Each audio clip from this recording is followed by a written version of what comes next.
Oh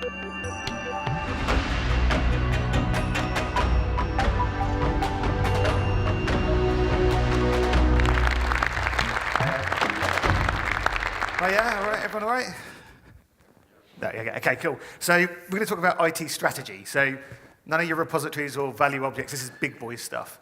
But you may realize that I'm all on my own. So I was going to do this talk with Nick Tune, but he's very graciously allowed me to do it all on my own on my very first talk ever. So if it's really good, that's why he let me do it. If it's really bad, it's all his fault, and we can definitely give him a kick in after. Okay, cool. So domain-driven design is all about context. So I thought it might be an idea to just paint a bit of a context and just let you know why I'm talking about this subject today. So this is my context. So I used to be a developer with really cool hair, really good skin, a young buck. And when I first started out, I didn't really know what I was doing. So very confused, lots of technology. I was driven by technology rather than business outcomes.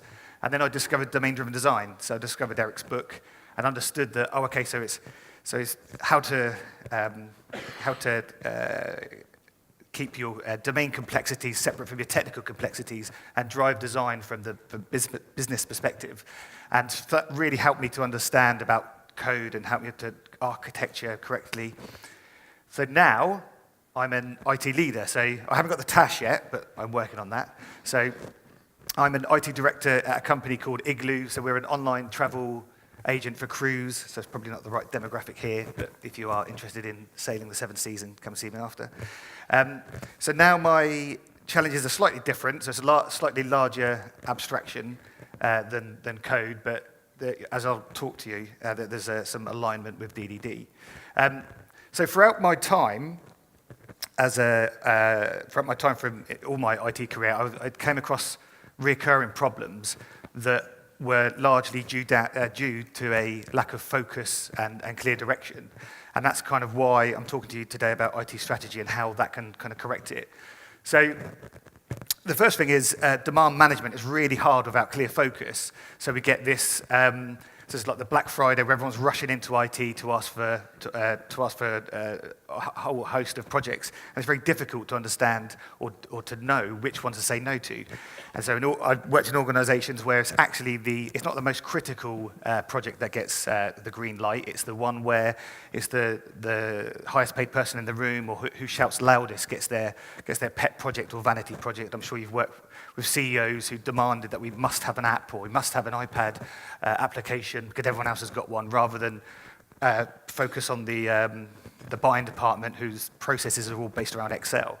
So there's a huge opportunity cost.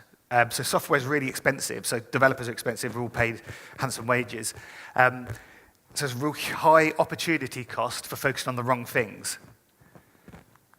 And so in order to correct this, the success is all about reducing and eliminating ambiguity on what to focus on.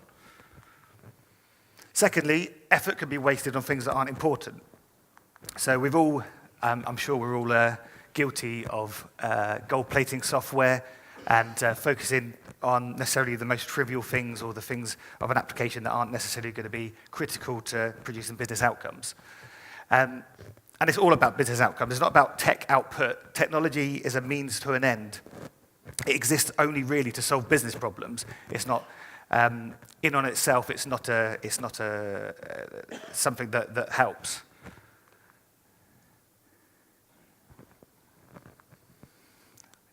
And success is when technology teams understand what they're doing and how it contributes to business outcomes. And this is a good quote from the Goal book, where it's actually technology is only really useful if it diminishes a limitation, so if it removes a constraint or it enables an opportunity. If it doesn't do that, if it doesn't push the business needle, it doesn't make a business impact, drive you toward your goal, then it's kind of wasted effort. Even if it's built in a domain-driven manner and it's perfect and you have full test coverage and automated tests and supple code, it doesn't really matter unless it actually moves the business needle. Lastly, over-the-top governance kills innovation.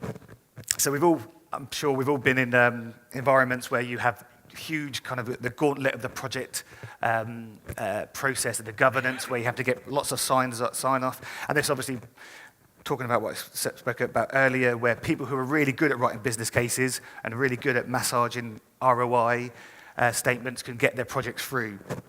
And rather than the most critical. And actually what this does, it puts IT at the end of the process. So, and I think Cyril talked about it in his talk yesterday.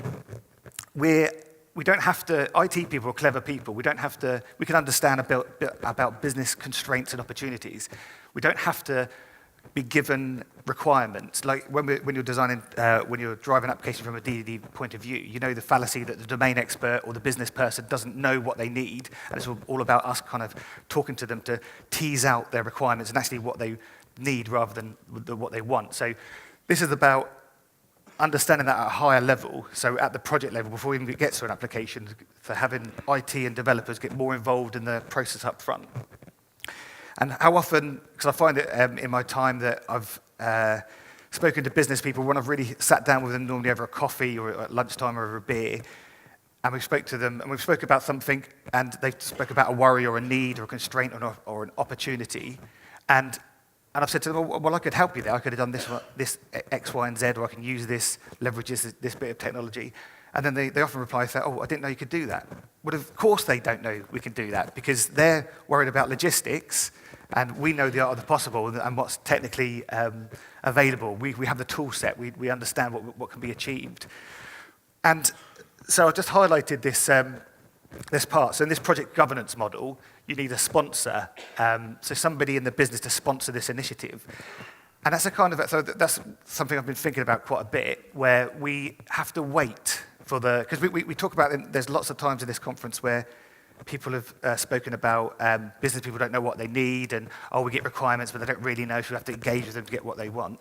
So, but then we also leave it to them to sponsor. So, we don't really want to do this project unless we've got sponsorship, so we're pushing the accountability back to there. But if we're capable of understanding the constraints and opportunities, then we shouldn't need to have a business sponsor. We should be able to actively contribute up front and say, well, we understand the business landscape, we understand what's going on, we understand the opportunities and the constraints, and this is what we're going to do to contribute to that.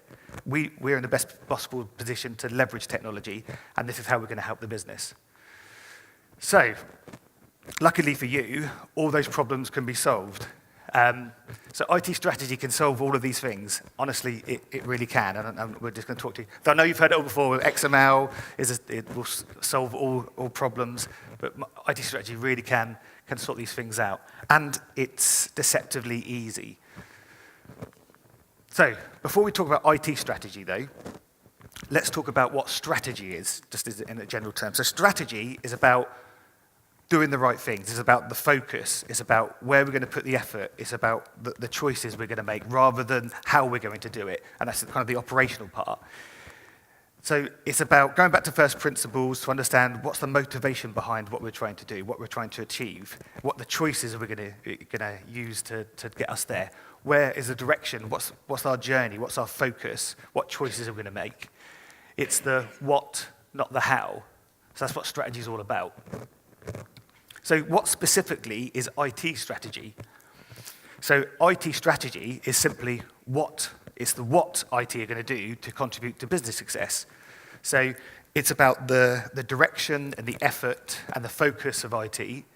It's about, and it's also more importantly, actually, what we're not going to do. So where we're not going to focus our efforts, what we're not going to choose to look at. And it's important to understand that it's not upfront design, it's not upfront architecture, it's just upfront focus. So it's about alignment and about focus of what we're all going to be working on.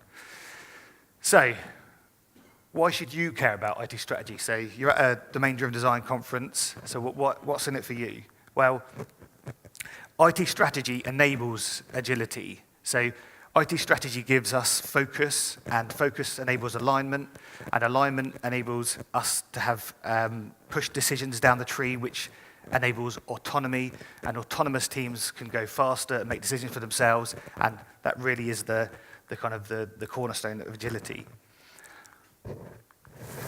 And it empowers developers. It empowers them to, where they've got an understanding of the motivation behind something, they can see how the IT initiative that they're working on or they're contributing to clearly aligns to the business goals, then they're empowered to take that forward. And so where I'm at Igloo at the moment, we have our development teams working kind of product teams, and because they have clear line of sight between what they're doing to the business goals, they can make their own teams, they can make their own decisions, and they can proactively contribute rather than just being told what to do.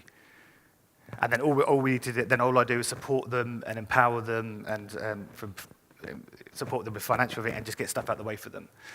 Strategy also aligns people on what's important. So it's all about getting your ducks in a row, because because IT can't change the world or change a business on its own. It needs buy-in from other business departments. It needs contribution. It needs people to be engaged. There's a lot of change management with IT projects. And also, we need strategy to help investment. So, like I said before, software is very costly. Developers are costly. There's a huge opportunity waste, opportunity cost rather. We need to engage with the people that sign off investments, so the board, the CEOs, and ensure that they can see very clearly how IT contribution really affects the business, so they can put it in their terms so that they can sign off investments.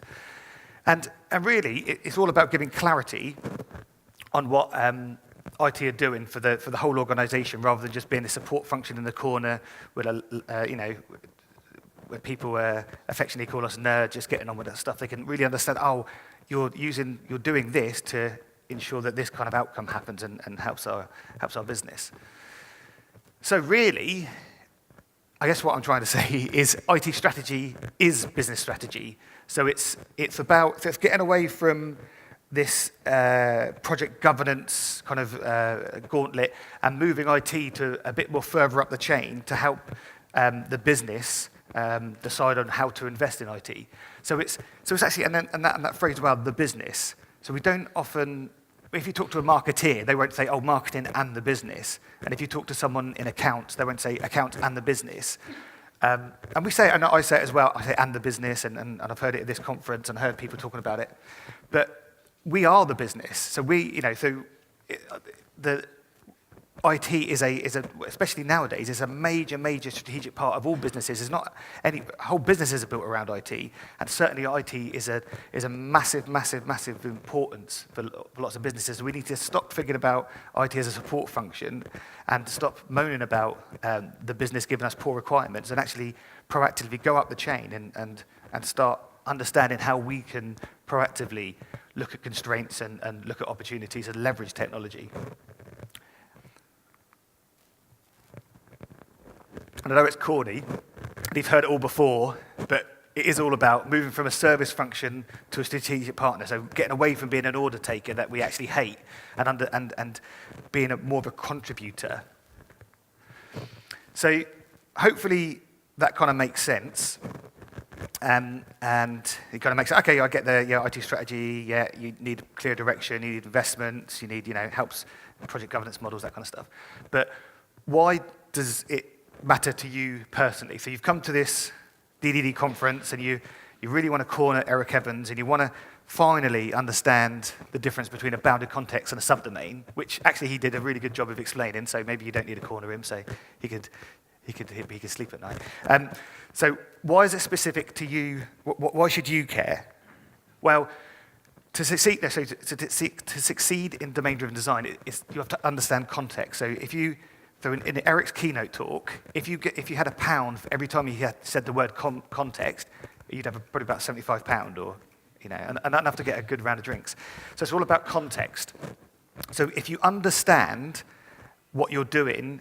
So when you're doing you're embarking on a domain-driven design project, you have to understand the context you're working in. But really, you have to do more than that. You have to understand the context of that context. So you understand the context of your application or the domain you're working in the larger kind of domain. So I think in Vaughan's book, on implementing domain-driven design. Even as early as chapter 1, he talks about enterprise architecture and the alignment with subdomains and enterprise architecture. So he's started to talk about understanding problem domains in the larger, bigger picture. So it's all about, so if you're working on a problem domain, you need to understand it within the context of the wider business, because then you can you're more empowered to make better decisions. And that's what IT strategy is. It is understanding the context. So obviously, domain-driven design is much, it's evolved and organically grown into a huge kind of philosophy. But really, from my perspective, it started as a way to manage complexity in applications. But in order to do that, you have to understand the wider context, and that's what IT strategy enables you to do. So it helps you understand the next biggest picture up, the next biggest context, so that you can understand how what you're doing fits into the wider enterprise, the wider IT strategy. And with a greater understanding of that, then you're much better in position to make decisions and also look for other opportunities or remove constraints. So that's what IT strategy is. So how do you actually go about doing one? How do you go about creating one? And what is the anatomy? What does the anatomy of an IT strategy look like? Well, here we go. So it's composed of a business context. So this is all about what are the factors influencing your environment. So what are the social factors, the marketing factors, what are the competitors doing, and what are the clear, measurable goals that your business is trying to achieve. And what are the strategies, so what are the choices, where the effort, what's the focus that the business has taken to try to achieve those goals, and what are the business capabilities that need to be employed in order to achieve the strategies. And then finally, what are the IT initiatives, what are the investments, what are IT going to do to contribute to that business need. So the strategy is composed of, it's really heavy on the business side, but that's kind of it's like domain-driven design, it's driven from the business. And the idea is it clearly shows from the top big, from the larger context, what's happening outside your business, all the way down to IT contribution, how what IT does aligns completely with all the goals, the capabilities, and the environment that's impacting your business. And it's typically manifested as a document, but actually that's just the end process. Right? So the IT strategy is all about how we have conversations and it's the knowledge and the teasing out. It's very, very much like knowledge crunching in domain-driven design. So, but that still sounds a little bit corporate and a bit big stuff, and actually maybe it's better to focus on value objects and as a DDD community, not get involved in that stuff. But it is important, and it is important that you understand, because you have to if you understand the bigger context, you have to understand the motivations why projects get or investments get signed off. If you understand what the constraints are, then you're in a much better place to offer or understand how technology can be leveraged to produce better solutions. So it's all about moving your influence further up the chain.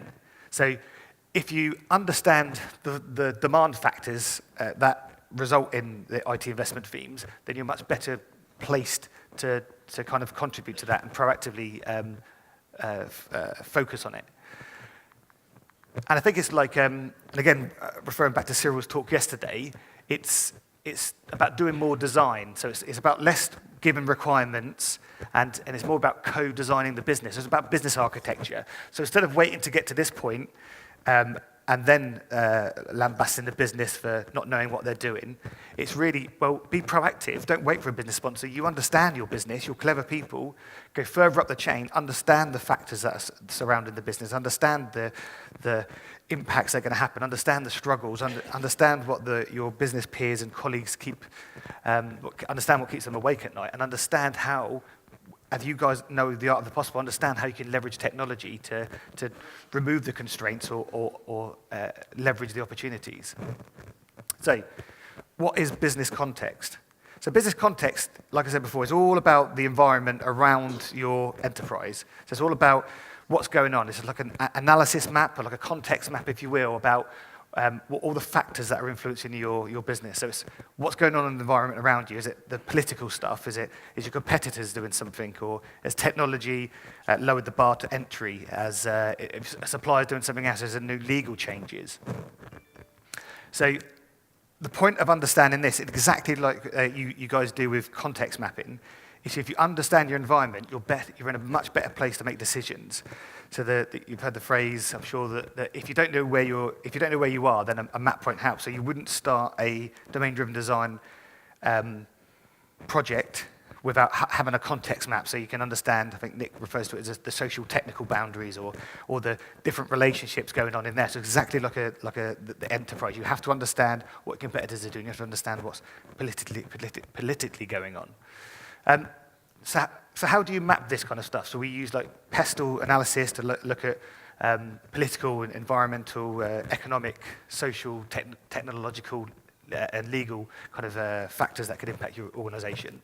So for political, I don't know if you guys have heard of Brexit. I don't know if it's really big over here, and that's. I do apologise for that, but I'm sure Theresa May will sort that out, so it's nothing to worry about. So, but actually, if you're a company in the UK or in Europe, that Brexit is massive, right? Think about all the changes that are going to happen in order for companies to keep. The whole business models will be ruined, and we'll probably create new business models out of it as well. And from a legal perspective, GDPR, now I'm sure lots of you worked or were impacted by GDPR and worked on projects to change things for this. And coupled with Brexit, so GDPR was a European initiative, and if the UK is going out of Europe, now what happens there is a huge, so only yesterday I was on the phone. We have our data center in AWS in Dublin, and then it's not going to be in the EU anymore. So how do we, from an auditor point of view, what are your plans to address that if we need to do that? And also technology. Is the barriers to entry for other competitors in your business environment being lowered? Do you need to worry about that? Startups can leverage cloud services. They don't need huge data centers. They don't need massive upfront capital to get started. So there's a worry that we could be disrupted by newcomers. And actually, what's happening in the market?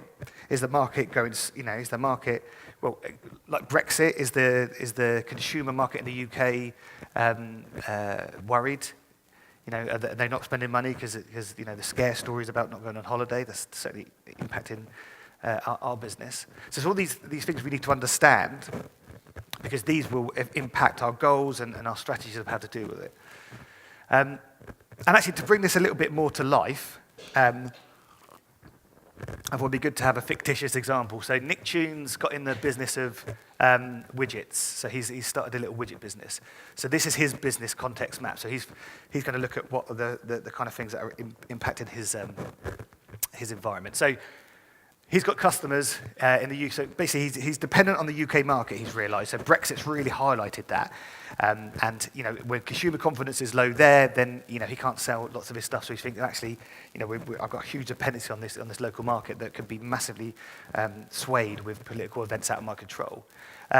Economically, his UK market is soft. So for the second year in a row, growth is flat. So we've probably hit the ceiling of people in the UK that want to buy Nick Tunes' widgets. However, the European market is showing strong year-on-year growth. So Europeans are really getting into the widget market. So there's potential there. Competitors. So there's a new entrant. So maybe Eric Evans has got a widget company, and he's disrupting the market, and he's got 3% of the share. So there's something that Nick probably should worry about. And technology. So the suppliers of his widgets are now making API access available to everybody. So new entrants can get into the market. So the non-industry players, so like your retailers, your Tesco's or your Aldi's, may be able to start selling these widgets without having the big upfront capital. So that was all about business context. That sets the scene of what's happening in the environment behind you. And so what are business goals? This is a bit more straightforward. So this is how your business will win and how you'll measure that success. So what are your business going to do? So is it all about driving sales online? Is it about opening up an office in a different country, a different market? Are you looking at different channels? Or are you looking to launch a new business model? But it's important when you're talking to your business colleagues, your CEOs, your other leaders in different departments to understand what, not to be just, not to be sold generic business goals. So it's easy to say, let's just be more effective, more efficient, and delight customers. Of course, who wouldn't want all those things? Who wouldn't want to delight customers? Who wouldn't want to be more effective and efficient? But they don't really help with trade-offs. They don't really help make decisions. So we have to be really specific about how our business is going to win. So if we're going to delight our customers, how are we going to do that? Are we going to, like Amazon's model, are we going to offer two-hour delivery service?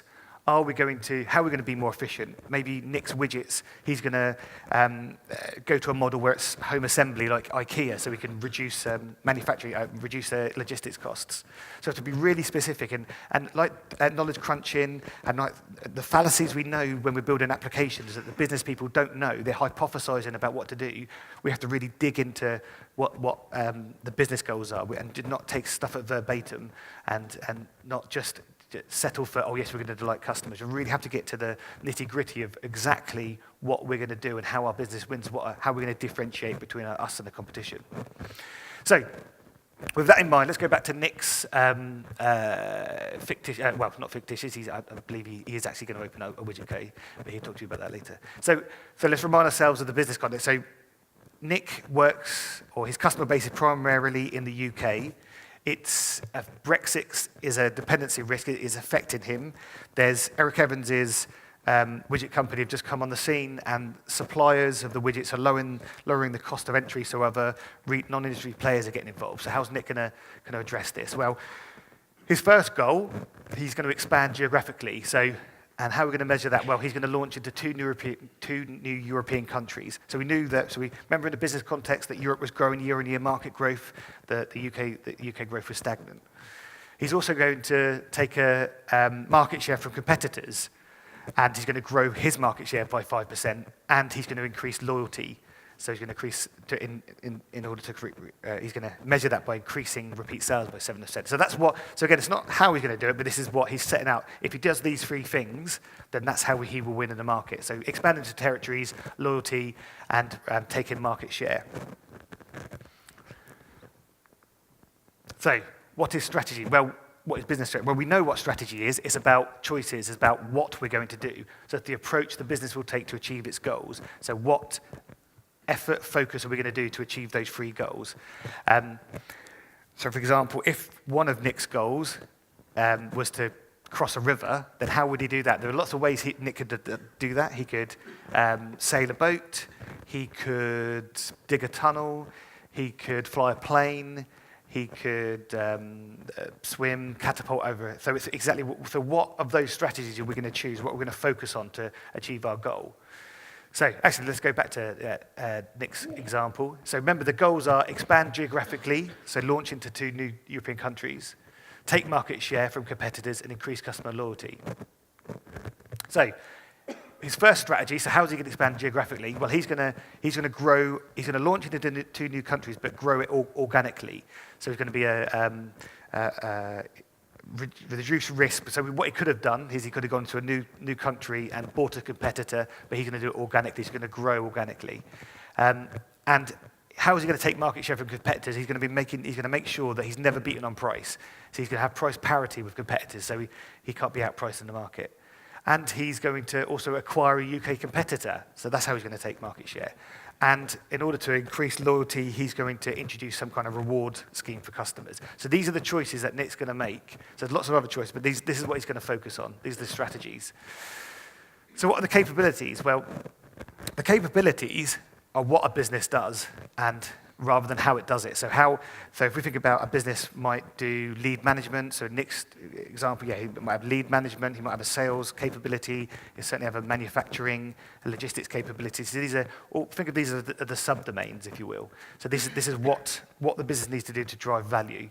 So if you go back to the example of the tunnel, so let's say, the example of crossing a river, if the strategy was to dig a tunnel, then what capabilities do we need to do that? What are critical to dig in that tunnel? Well, we probably need some boring equipment and some way to remove the rubble and some way to build the actual tunnel and provide transportation. So these are the capabilities, these are the what that enable the strategy. So how do you actually distill a business into a capability map? So rather like domain distillation and taking a large domain and breaking it into subdomains, we can do the same thing. So in this example, we've got a retail manufacturer, and we can distill this into high-level capabilities. So we've got the products and services development. So these are really high levels and revenue generating. We've got a marketing capability, sales capability, customer services capability. We have a sourcing capability because maybe Nick wants to be able to source product from the parts, components from afar. We have demand fulfillment, so warehouse, logistics stuff. And then we have a set of supporting capabilities, so kind of functional, hygienic stuff, so HR, what you'll find in lots of other businesses, finance, accounts, that kind of stuff. So it's really about, so very similar to domain-driven design, distillation of subdomains, but at a higher level, so at an enterprise level rather than the application level. But it's important to avoid focusing on capabilities that burnt toast, that scrape burnt toast. So I've got a toaster at home, and it always burns the bread, So I've got really, really good at scraping the burnt bits off the bread or the toast. From afar, you might think, oh, wouldn't it be great to have a capability to automate that toast scraping? But actually, I actually want a better toaster, and so does my wife, so I should probably get on and sort that out. So what we need to do, we don't, exactly like we do when we're working on a domain-driven design application, we don't take the requirements verbatim from the business. We know the fallacy that domain experts don't know what they know. They just know the limitations and constraints of the current systems. And we know that our business people are worried about other things, or business colleagues, rather, are worried about other things. They're worried about logistics. They're worried about prices of stock. They don't necessarily have the ability to understand processes and how technology can help us. So we really need to get to the nub of the matter. We have to look at the symptom. We have to look at the root cause rather than a symptom. So for example, if we've got a customer services department and they're inundated with calls, then it might be an idea to get a capability to manage that workforce management, so we have the right number of people in at the right time, and we've got full coverage on the phone, so we never have abandoned calls. But actually, it might be better to fix the root cause and have a customer self-help capability, or even better, avoid those errors happening in the first place. So we go really understand what those capabilities are trying to achieve. So let's go back to Nick's widget company and look at the capabilities that he needs to launch, that he needs to enable his strategy. So if you remember the strategies that Nick's chosen, he's chosen to launch into 2 new countries, 2 European countries organically, in order to combat the effect of the UK stagnant market and the consumer confidence being lowered due to Brexit. He's never going to be beaten on price. That way he can take market share, so he's not going to let Eric Evans' widget company beat him on price. He's going to give exclusive rewards for customers to retain market share and also increase loyalty. And he's also going to acquire a UK competitor to increase his market share. So what capabilities does he need for this? So for the never been beaten on price, he needs a way to discount prices. He needs to discount prices, and he needs the capability to do competitive price analysis. So he needs to know what other people are doing, so we can match that price and discount this price accordingly. And to reward customers, he needs some kind of loyalty program capability. And obviously, for the other strategies, there'd be further capabilities that would be there to enable them. So what are the IT initiatives? So we understand the business need, the business context, the goals, how we're going to win through the goals, the business strategies, the choices we're making to ensure we win, and the business capabilities, rather. Those are the things that we need in order to achieve the strategy. So the IT initiatives are really about what IT is going to do to invest in those, so invest in the business capabilities to ensure that they can bridge any gaps or enable capabilities that don't already exist. So it's all about the tech vision that will enable this capability. It's all about what IT is doing to contribute, and it's the IT focus of how, with understanding the demand, how we can enable it. And it's important that we focus on the critical capability, so not just focus on things that are really critical and crucial to the strategy. So if we think about the capability, you've got critical capabilities, and you've got capabilities where you've got gaps. So if we look at if we focus our efforts on high critical capabilities, and also those are the ones that have a significant gap, then we can, that's how we can focus our efforts and contribute to the success of the business. And then we could look at how well IT supports that capability, and actually what new advances in technology we can leverage to introduce new capabilities or close that gap. And actually, business capabilities are the link to how IT can contribute. So strategies are very high level. We're going to launch into 2 European countries organically. So how we, what do we actually need to do that? So it's hard to kind of understand from an IT perspective what is our contribution, how to do that.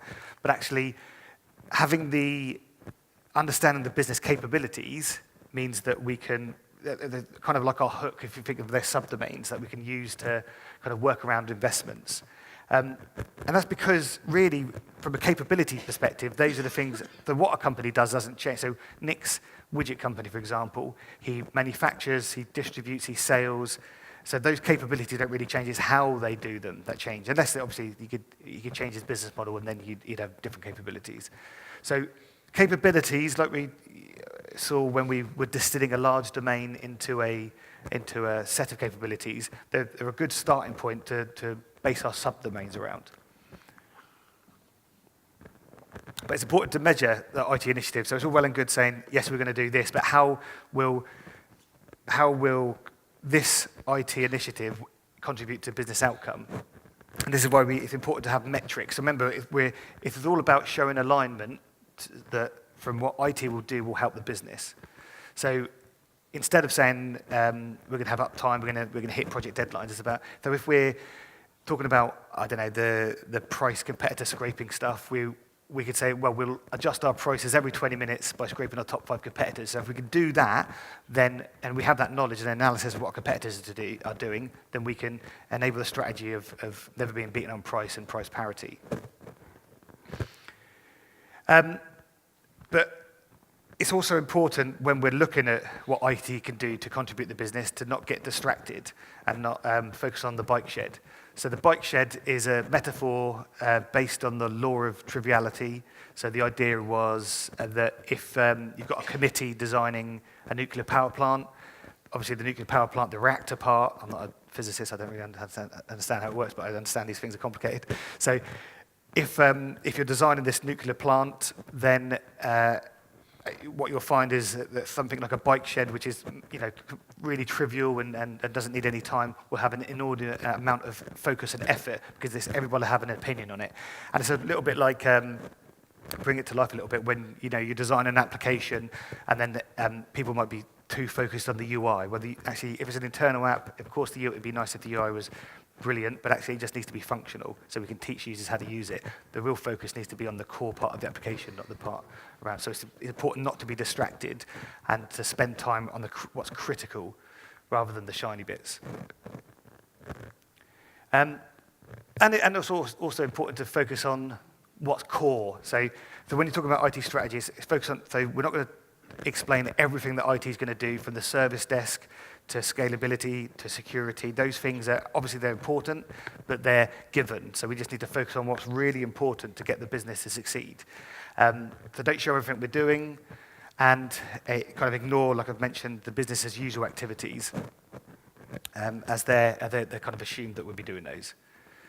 Focus really what's critical. So remember, the IT strategy needs to be concise. You need to be able to clearly articulate what IT is going to be doing to enable business goals. So muddying the water with everything we're doing would just lead to confusion. So let's go back to Nick's fictitious, our example, his widget company. So if remember, the capabilities that he requires are discount management and competitive price analysis in order to enable the strategy of never being beaten on price, in order to combat the environmental factor of market share being weakened and the competitors becoming more strong. And also, he needs a loyalty program. So what's he going to do? So what are IT how are they going to contribute to this stuff? So For discount management and competitive pricing, they're going to enable a real-time pricing engine. And we're going to know we can measure how well it works because by the percentage of key competitor price catalog requests and the frequency of us capturing prices. So these are the metrics we're going to use to determine if this is a success. He's also going to build, or his company are going to build a customer reward system. And we can measure success by the number of people that use it. So if we're building the UI, how many people, like the conversion, if you will. So these are his initiatives. These are what he's saying. He's understood the environment, he's understood the goals, he understands the capabilities needed, and this is, so taking all that into consideration, this is the best use of IT, this is how we're going to leverage it, this is what we should focus on, this is our effort, this is our direction, these are the decisions we're making will be based off of this strategy. And then to have a bit more of a vision around what he means by real-time pricing engine, he can kind of say, well, once we have this real-time pricing engine, these are the outcomes and improvements we can have to the business. So we're going to be able to scrape competitors' prices automatically. We don't have the people to do it.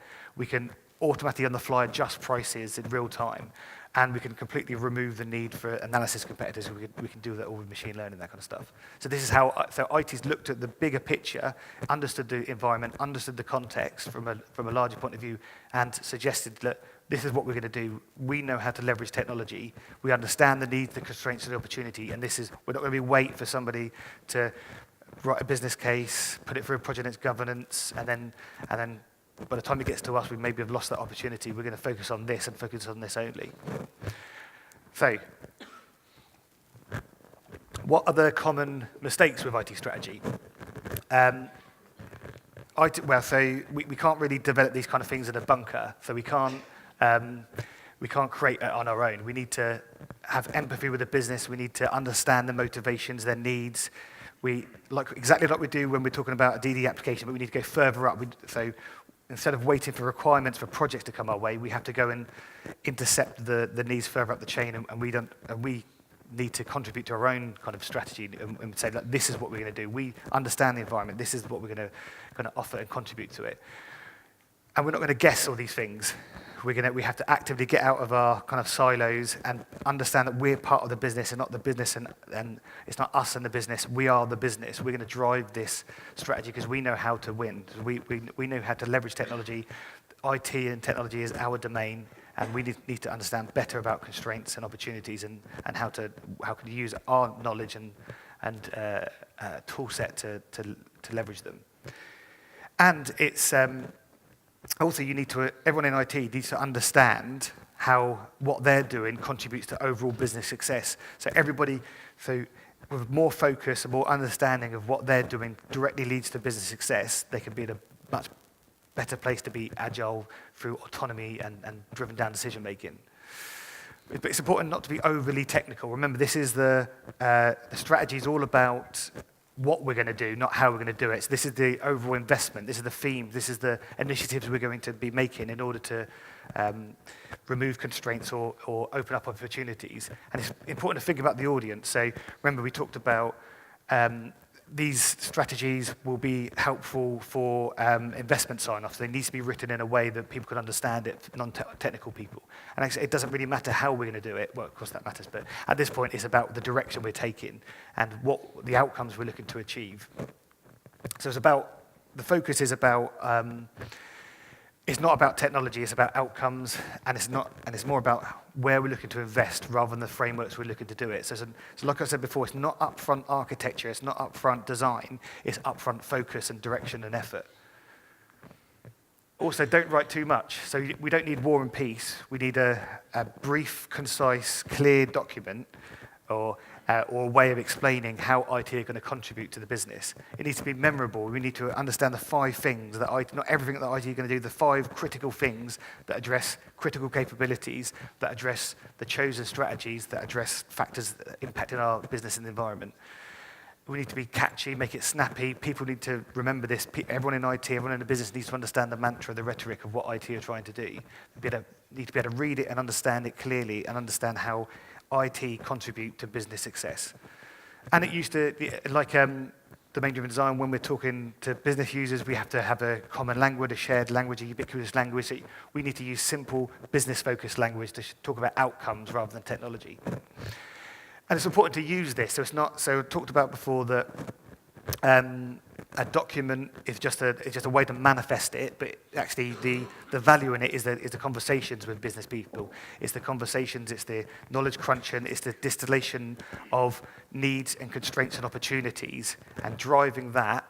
And so that's the important part of it. So the document is just one part of it, but it's actually how we use that knowledge and how we make decisions based on that, and how we talk to each other and make day-to-day trade-offs based on knowing how IT are going to contribute to overall success. So don't treat it as a static document. Think about it as more as a document. The document's not the point. It's just a way to easily communicate the message. And it's about, like I said, it's about communication. It's about knowledge. It's about sharing. It's about understanding motivations from a higher level. So how do we use IT strategy? So we've got our IT strategy. We know the importance of it. We know how it helps focus and alignment and encourages proactive thinking from IT. So how do we use it? Well, we could use it, first and foremost, it's an idea to you have an elevator pitch. So the idea with or a lift, if you're in the UK, if you're getting in just imagine you're getting in the lift on the 6th floor with the chairman of the board, and you've got 6 floors, so he's getting off on the ground floor, you've got 6 floors to articulate to him exactly why he should give IT millions of pounds or millions of euros to contribute to business success. So you have to be able to very clearly, concisely tell him what you're doing and how that directly relates to business goals and how it's going to help the business. So it's all about having memorable, concise, simple terms that they can understand and think, oh, actually, IT aren't a support function, they really are on it, and they can see opportunities, they understand the constraints of the business, and they're focused religiously on how to kind of solve them. So if we go back to Nick's fictitious widget company, so we might have a conversation like this so Nick's chairman or one of the board investment guys on his board might get in the lift with Nick, and he'll be able to clearly articulate how he's going to win, how he's going to address the market. He's going to localize his platform and enable it to scale to onboard a new competitor. He's going to acquire them and merge it easily.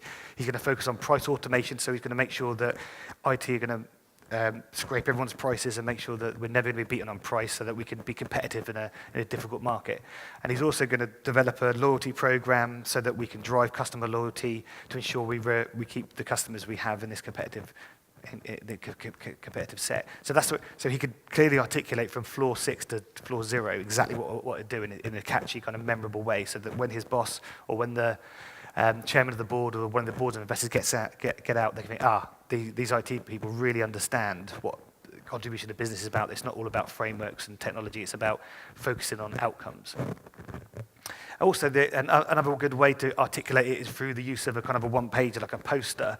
So again, it's about distilling that document into a one page so we can clearly see how what we're doing from an IT perspective, the projects, the initiatives, the investments we're focusing on, how they contribute clearly to business goals. We can use this at town halls, so we can use it to make sure everybody's on the same page, the whole of the IT department aligned. We can use it when we're in interviews, so if it's quite an impressive tool when someone comes for an interview and you say, look, this is how IT going to make a difference. This is why we're not being told what to do, we're actively contributing to business success. Technology is a huge part of this organization, and this is why we're proactively addressing the constraints and opportunities without putting that onus and that accountability on business people and having sponsors and saying, well, you could choose to do that, but we'll be quite happily sat here in our bunker and we'll deliver it, but if it doesn't work, then it's not our fault.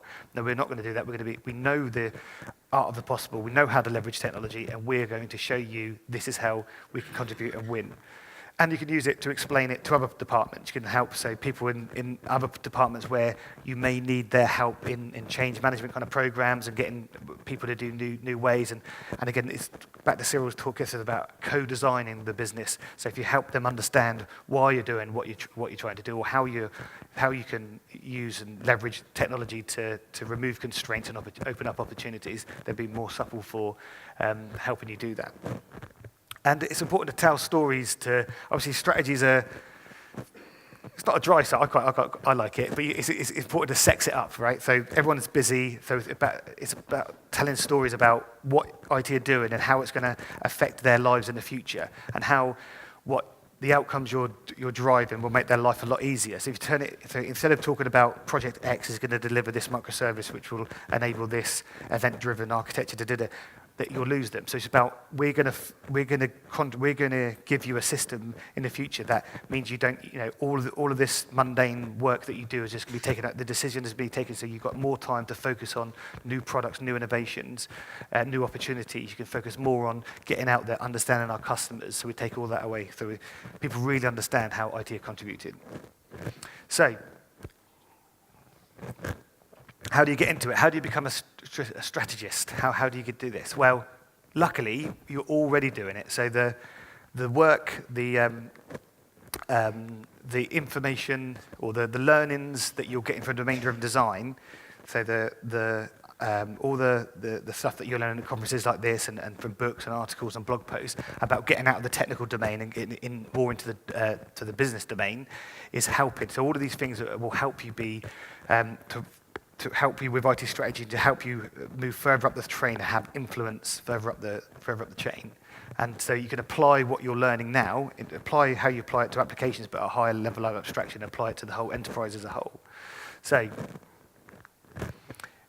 that, to me, looks a lot like a model. So we're modeling, so if you think 4/5 of it are business demand, so only the little bits about how IT contributes. So it's all about domain-driven decisions, and about domain-driven IT strategies, about how we understand and model what's going on in our business, all from all the contexts and all the models at play that are affecting our enterprise, the goals, how we're going to win, the strategies, the capabilities. All of that is modeling the business, and it helps. We're basically modeling at the highest level of abstraction. So instead of modeling from application level, we're modeling the whole enterprise and actually what's outside the enterprise, what's affecting our company. And what about this? So an analysis map of the environment in which your business operates, identifies factors. So this sounds a little bit like context mapping. So mapping the business context of enterprise. So when you're on a domain-driven design project, you get in there, you want to know what's going on, you want about the factors, what teams are, what other models are in play, what other contexts are happening. So it's very similar to a business context. You need to know what competitors are doing, what's happening in the technology, what's happening in the political environment, what the economics, what's happening. Distill the business capabilities critical to enabling the business strategy. Well, that's really similar to distilling a big domain and working out your core domains. So it's that same kind of process, the same kind of knowledge crunching, listening to people, understanding, but applied at a much higher level. And communicate IT contribution in a business-focused language. Remember, we talked about your audience and how to use IT strategy. Well, that's a lot like ubiquitous language. So reducing the cost of translation, helping people to work together with, helping technical people work with non-technical people, helping them to understand what you're about, what you're trying to do. This is all about the key concepts about this shared ubiquitous language. So when you think about IT strategy, you should think about domain-driven strategy. So IT strategy is business strategy. IT are the business. We have to stop thinking about us and them and think about actually what are we going to do? How are we going to actively, proactively contribute to business success rather than waiting to be told what to do and then moaning and saying, well, actually the business people don't really know what they're talking about. So it's time for us to actually, we know IT and technology is a strategic part of all businesses, and we're clever people, we understand constraints, and we understand how to capture requirements and capture needs, and we can look at new opportunities that people wouldn't have even dreamed of. So it sounds a bit corny, but so you need to apply the patterns, principles and practices of domain-driven design that you're learning today, so you're better powered to be the leaders of tomorrow. So if you want to find out more about this kind of stuff, there are some really good books. There's one book about agility and agile leadership, so it takes these topics and applies them. So Mark talks about having a seat at the table, so it's about being more proactive, so not waiting to be told what to do, but proactively going up and having a say. Then there's Be the Business. Now, it sounds a bit corny, but it's actually a really good book, and it really helps to understand how IT, and it's not just a CIO thing or director thing, it's for the whole people, because you guys are going to be the leaders of tomorrow. So it's about understanding and the similarities and the alignment of what you're doing through domain-driven design and how that can be applied at a high level of abstraction. And then the goal is a really good book about understanding the need to focus on constraints and how they can open up opportunities. And that's it. So thanks for listening.